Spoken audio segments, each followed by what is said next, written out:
Isang barangay sa probinsya ng Catanduanes ang isolated ngayon matapos na masira at maputol ang box culvert bridge na ginagamit ng mga residente na kanilang daanan papasok at palabas ng barangay. Ayon sa isang residente, naunaan niyang masira ang tulay noon pang tumama ang bagyong Uwan sa probinsya. Si Julian Bunag, una sa balita. Matapos na masira ang box culvert bridge sa barangay Simamla sa Virac, Catanduanes, nagmistulang isolated ang barangay dahil sa pagkasira ng kanilang pangunahing dinadaanan papasok at palabas ng lugar.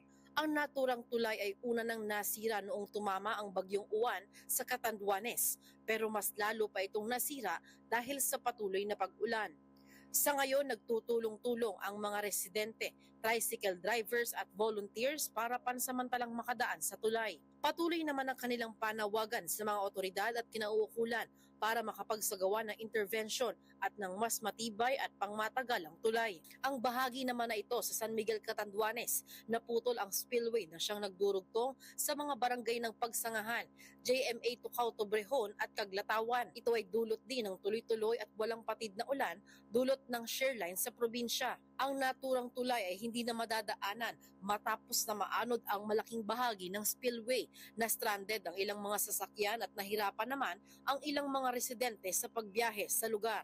Nananawagan din ang mga apektadong residente na agad na maaksyonan ng lokal na pamahalaan ng San Miguel at provincial government ang nasirang spillway. Pinag-iingat naman ng MDRRMO Panganiban Catanduanes ang mga residente at mga dadaan sa bahagi na ito ng barangay sa San Miguel, Panganiban, Catanduanes dahil sa gumuhong bahagi ng daan sa nasabing barangay. Kasalukuyang inaayos ng MEO ang 6-inch transmission line kung saan maglalagay din ng early warnings ang mga otoridad para sa mga motorista sa lugar. Nauuna sa mga balitang totoo at laging bago, Julian Bunag, alauna sa balita ng Congress TV.